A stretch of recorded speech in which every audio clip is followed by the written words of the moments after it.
안녕하세요. 오늘은 라이브2D에 관해 간략하게 설명해 드리려고 합니다. 라이브2D는 포토샵에 있는 이미지들을 하나로 연결해서 간단한 애니메이션 동작으로 이어주는 프로그램인데요. 시작하기 전에 포토샵 이미지를 불러오셔야겠죠? 포토샵 이미지는 좌측 상단에 있는 파일, PSD 파일 가져오기를 눌러주시면 자동적으로 라이브2D가 포토샵 이미지를 텍스처화 시켜서 분리된 형태로 불러올 수 있습니다. 불러오시기 전에 포토샵 이미지에 몇 가지 작업해 두셔야 될 부분이 있는데요.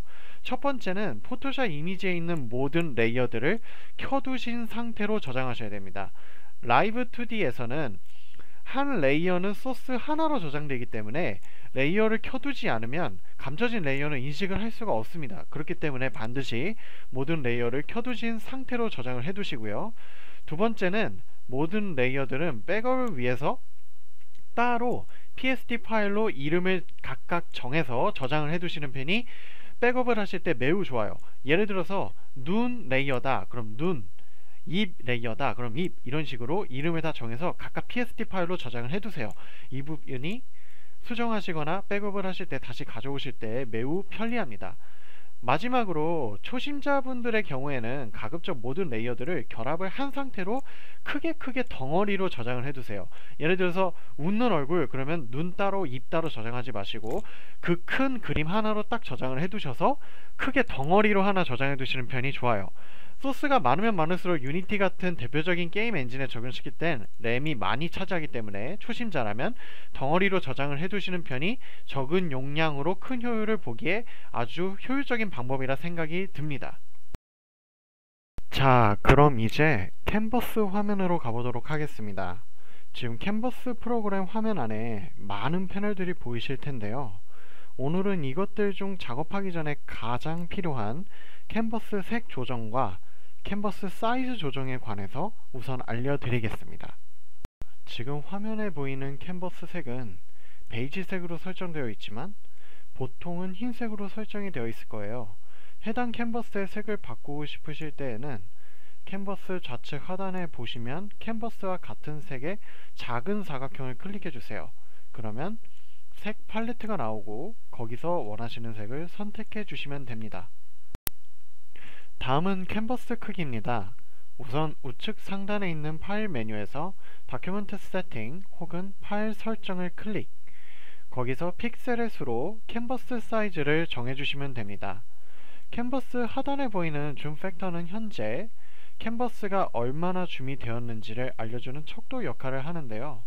만약 캔버스 사이즈가 얼마나 큰지 알고 싶다면 200%까지 줌 팩터를 확대해 보세요.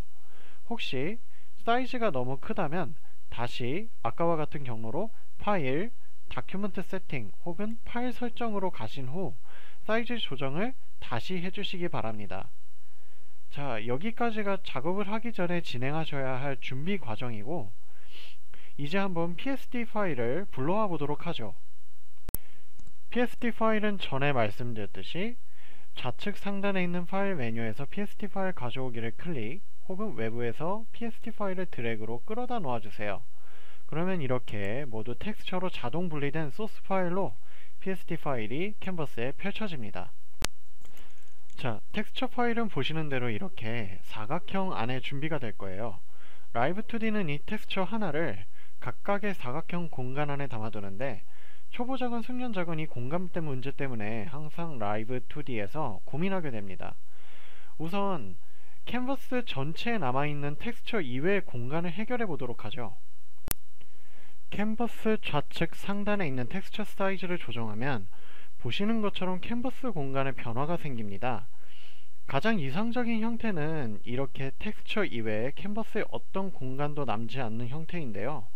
텍스처 이외의 공간이 많아지면 그만큼 게임 엔진에 해당 이미지 파일을 적용시킬 때 필요없는 용량까지 차지하게 됩니다. 그래서 가급적이면 캔버스를 텍스처로 꽉 채워주시는 편이 좋은데 채워졌을 때도 주의하셔야 할 부분이 있습니다. 좌측 콘솔 하단 정보란에 보이는 리사이즈 비율이 반드시 100%로 유지되어야 합니다. 공간이 아무리 잘 정돈되어 있어 보인다 하더라도 이 리사이즈 비율이 100%가 유지되지 않는다면 게임 내부에서 나오는 이미지 파일은 상당히 뭉개져 나오거나 여러 텍스처가 겹쳐져 나오는 등 다양한 문제가 발생합니다. 라이브 2D 내부에서는 텍스처 크기를 유지하면서 리사이즈 비율만 강제로 조정하는 기능은 없기 때문에 라이브 2D로 불러오기 전에 미리 포토샵에서 이미지 크기를 라이브 2D 텍스처에 맞춰 주셔야 합니다. 라이브 2D를 구매하셨다면 텍스처 사이즈가 4096까지 커버되지만 만약 프리 버전이시라면 2048까지 최대치로 적용되기 때문에 이 부분 유의해 주셨으면 좋겠습니다. 일단 저희 게임 적용 부분은 신경 쓰지 않고 리사이즈 비율이 100%로 적용되는 텍스처 사이즈로 한번 시작해 봅시다. 좌측에 있는 이 패널들에 대한 설명은 다음 영상에서 할 건데요.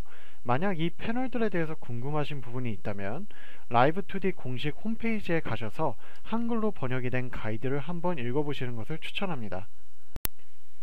그리고 각각 파티클이 잡히는 상자 크기를 보시면 처음엔 꽤 엉성한 부분이 많이 생길 텐데요.